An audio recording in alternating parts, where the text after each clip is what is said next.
And in this Busting Indie Myths, we're going to address the oft-heard notion that we don't want a referendum to break up the United Kingdom because we don't trust the people. And there are variations around this theme which we will mention, but they're part of a Scottish nationalist tendency to shift debate and manipulate in order to appeal either to morality or vanity or one's sense of confidence. And there was somebody there on TikTok who said, oh, you're scared to have another referendum. Well, we devoted an entire Busting Indie Myths to that particular indie myth. But this one we're going to talk about the concept of trust. And we decided to talk about this because we saw a particularly nauseous Scottish nationalist MSP on Question Time trying to be awfully clever and trying to sound awfully reasonable by saying that whether we were for or against a referendum, we can all agree to trust the people. And that's an attempt to appeal to our sense of morality. And other examples, if you don't want a referendum, then you don't trust the people. That's an attempt to shame us into going along with their agenda. Another one, do we trust the people to decide? That's a deceptive question which is aiming to get us to go along with their agenda for fear of being thought not to trust the people. And the we can all agree to trust the people one, which is intended to flatter us into accepting their agenda. And all these sound awfully clever until you realise that in fact trusting the people has got absolutely nothing to do with the issue whatsoever. It's a complete red herring.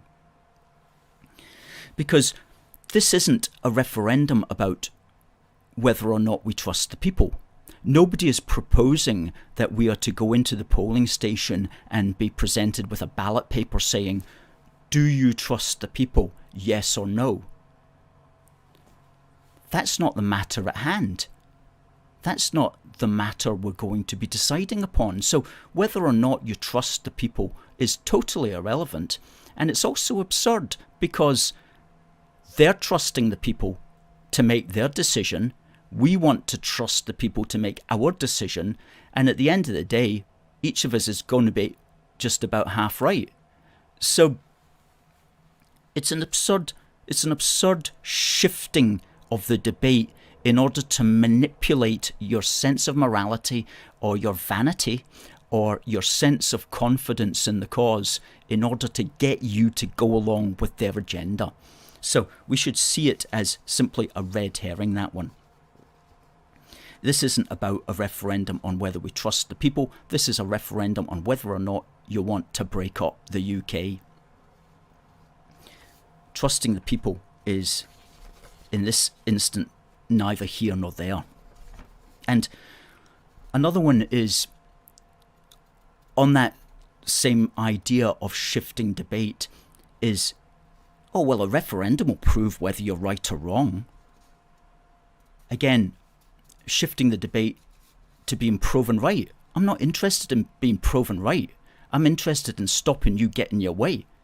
I'm interested in not having a referendum to break up the United Kingdom. That's what I'm interested in. I'm not interested in being proven right.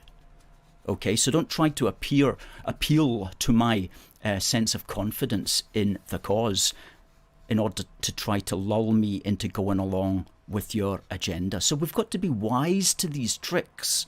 We've got to be wise to that silver-tongued language.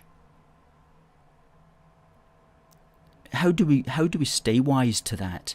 Well, we must not lose sight of the essence, which I touched on earlier in this programme. And that is that a second referendum is deliberately intended. Its sole purpose is to break up the UK. It has no other purpose. It's not being held in order to keep the UK together. It's been held in order to try to break up the UK. That's its only purpose. And we as pro-UK people have nothing to gain from it. Even if we won, it's not going to help our cause in the long run. Okay, so we must not lose sight of the fact that they want a referendum deliberately in order to break up the UK, and there is no other purpose of that referendum. Just do not lose sight of that fact. And when you see it that clearly and you realise that is what they want and that's the risk and that's the only purpose of that referendum, then you realise we're not having that. Okay, we're not having that. And don't listen to their silver-tongued language or trying to appeal to your sense of morality or vanity or sense of self-confidence. Focus on that. We do not want a referendum to break up the UK any more than we want a referendum to drive a bus over a cliff. It's something we do not want to happen. We don't want what they want. So here endeth Busting Indy Myths, part 22.